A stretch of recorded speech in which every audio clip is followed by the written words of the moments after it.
You are now listening to Alice.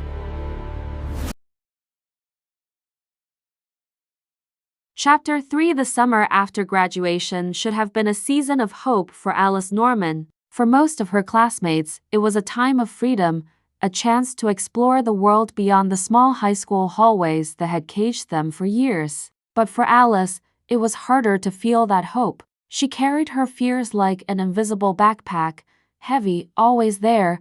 Still, she wasn't entirely alone. She had Ethan. Through all the insults, the whispers, and the loneliness, Ethan had been her anchor. He was the boy who didn't laugh when she spoke, the boy who never flinched at her mask, the boy who had let her punch a bully for him and somehow turned that moment into a friendship that felt stronger than anything she had known. In Alice's small, shadowed world, Ethan had been the single light, but nothing lasted forever. It began one evening in July. They were sitting at their usual spot behind the library, a quiet corner shielded by tall hedges. Alice was sketching game characters in her notebook while Ethan munched on chips, the crinkle of the bag breaking the silence every so often. Ethan had been quieter than usual that day. His usually easy smile felt forced, and Alice noticed the way he avoided her eyes. She frowned and set her pencil down. "Spit it out," she said, tilting her head toward him. He hesitated, crunching down one last chip before brushing crumbs from his lap. "I'm moving." Alice's stomach dropped. The word hit her like a stone to the chest. She blinked at him, hoping she had misheard.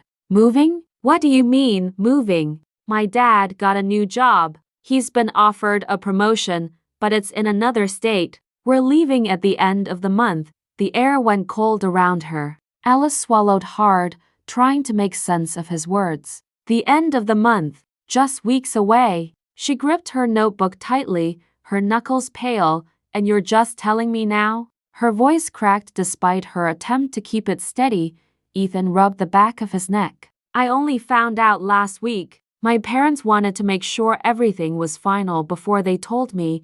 Alice turned away, staring at the hedge as her chest tightened. The thought of him leaving, the only person who had ever stood by her, felt unbearable. Everyone else had always left her, ignored her, dismissed her. And now Ethan too. "You'll forget me," she whispered, the fear raw in her tone. Ethan's eyes widened, and he shook his head firmly. "No, never. Alice, you're my best friend. You're the only one who ever believed in me." "I could never forget you." She wanted to believe him, but doubt gnawed at her heart. "People say that, Ethan. Then life happens. They get busy. They move on." He reached over and gently took her hand, pulling her gaze back to him. His touch was warm, steady. "Not me. I promise, Alice. I'll call you. I'll write if you want. I'll visit when I can. We'll text every day. Nothing will change. You're stuck with me,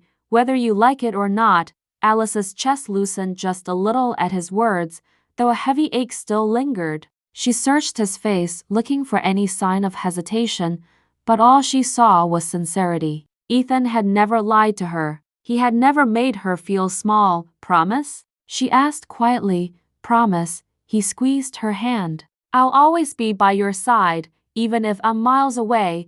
The memory of that moment stayed with Alice long after he left.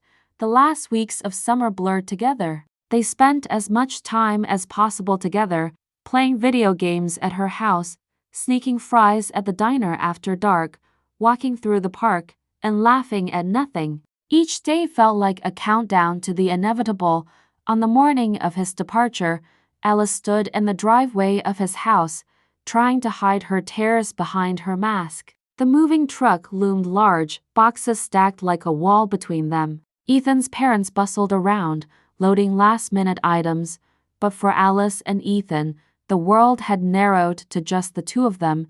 He hugged her tightly, his arms strung around her. "I'll call tonight," he whispered into her hair. "And tomorrow." And every day after that, Alice clung to him, nodding even though her throat was too tight to speak. When he finally pulled away, he gave her one last smile. "You'll see, Alice, this isn't goodbye. It's just, see you later." And then he was gone.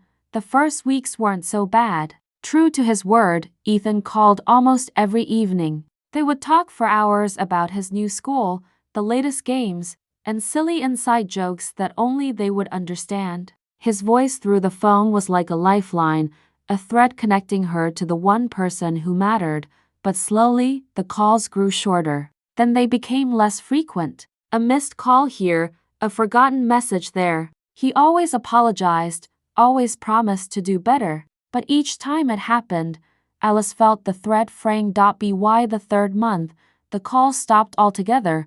She stared at her phone for days, waiting for his name to flash across the screen. She sent messages that went unanswered. She left voicemails that were never returned. At first, she told herself he was just busy. School, family, and new friends. Life got hectic, but the excuses couldn't stop the growing ache in her chest. Each silent night carved away at her hope until there was nothing left but the sharp sting of abandonment. She replayed their last hug in her mind, the promise in his voice, the certainty in his eyes. "I'll always be by your side." The words echoed like a cruel joke. Alice stopped waiting eventually. She shoved her phone into a drawer, unable to look at it without feeling sick. She poured her time into sketching game designs, drowning herself in work to avoid thinking about him. Whenever his name slipped into her thoughts, she forced it away, burying it deep. One evening, after weeks of silence, Alice sat alone in her room. Her sister's laughter floated down the hall, sharp and mocking, and her parents' voices drifted from the dining room. She curled up on her bed, hugging her knees to her chest, the loneliness pressed down on her like a weight. She had let herself believe, just once, that someone might stay, that someone might actually see her. But Ethan had left, just like everyone else. Her tears slipped quietly down her cheeks. Hidden behind the mask she now wore almost constantly, "I won't do this again," she whispered to herself, the words trembling but firm. "No more promises. No more relying on anyone. It's just me now." Her voice cracked, but the vow burned in her chest, sealing itself into her heart. Alice Norman, the outcast, the invisible daughter, would never let herself depend on anyone again. She would build her life alone. She would carry her burdens alone, because trusting someone meant giving them the power to break her. And Ethan had proved that even the kindest people could leave, and so, that night, a part of Alice's heart hardened, locking away the hope she once had.